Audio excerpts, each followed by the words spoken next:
Weight loss tips from a guy who went from this to this. Tip number 1, up your activity. One of the simplest ways to start doing this, get your steps in. 10,000 steps a day, you should shoot for. Every 100, 200 calories that you're getting extra steps in is going to contribute to the deficit that you want to be in. The other super beneficial thing about walking is it's not going to spike your hunger as much, okay? You're going to be in kind of a zone 2 mode. You're still going to be burning calories, but you're not going to get that aggressive hunger spike that you might get if you're doing high output activity. The high output activities are still good. You're obviously good for you from a health perspective, but you're going to notice that you're going to get hungrier, especially if you're in your cut after these kinds of like high heart rate type activities. Next, eat less than you're burning. That is a deficit. How do you, if you're eating less than you're burning? You got to track your food. There's really no 2 ways around it.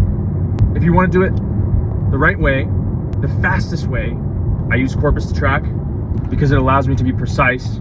It allows me to build my own personal food library, and it allows me to create templates for meals that I consistently go back to time and again, so I don't have to think about what I'm going to be eating every day. I can go from a handful of meals that I've already planned out that I know have adequate macros, adequate protein, and are low enough in calorie to keep me in a deficit. The more precise you can be, the quicker that you're going to lose the weight. And for me personally, I just want to know exactly what's going on, okay?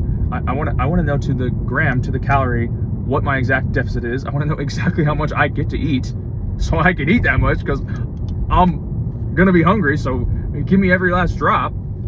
And then I want to know how much I'm burning. So CORPUS also does that. If you got an Apple Watch, or you got some sort of like watch tracker hooked up to your Apple Fitness, that's going to import directly into the app. So you're going to be able to see from your tracking of your food how much you're consuming and also how much you're expending. And that is all you need in the calculation to determine whether you're in a surplus or a deficit. As for figuring out the precise amount of calories that you need to be eating, CORPUS will help you do this like on the onboarding. But if you want to go off on your own, you can literally Google, it's called a BMR calculator, basal metabolic rate. Essentially what this is going to calculate is how many calories you are burning a day just existing. So that'll give you your baseline, and then any movement that you're doing above that is going to contribute to your calorie burn. And so if you keep your intake controlled, you get to determine the size of your daily deficit translates into you losing weight or gaining weight. Again, CORPUS has a function to help you visualize this on a day-to-day, week-to-week,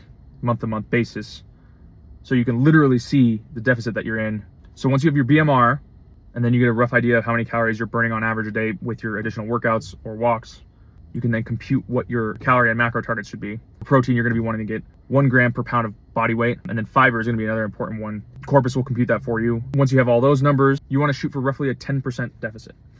You can go by calorie number. Some people say 500 calories. It's 500 times 7 is 3,500 and translates into 1 pound of fat per week. 10% is also a good baseline. If you're trying to lose weight, are you consuming less than you're burning?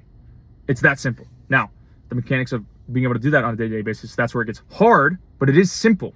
And it can be easy if you use the right tools. CORPUS, bam. Third tip, the quality of the foods that you're eating. Okay? You hear it all the time. You want to eat healthier foods, but particularly if you're on a cut and you're trying to lose weight, whole foods are going to be more satiating. You're going to feel fuller after you're eating whole foods as opposed to like eating fast food. It really does just come down to being in a deficit or not. But a bag of chips, a big bag of chips, might come in at 1,000 calories. That's going to not leave you feeling as full or satiated as something like a salmon salad. And your bag of chips is not going to have the fiber to keep the body rolling the way it needs to when you're on a higher protein, lower calorie diet. So you got to mix and match things. You got to find the foods that you do like, that you're going to want to go back to consistently, but then you have to adjust the components of those meals to fit your macros. How are you going to do this? CORPUS app, particularly if you're going to commit to building a diet of whole foods, you're going to be able to reference direct USDA numbers from the app.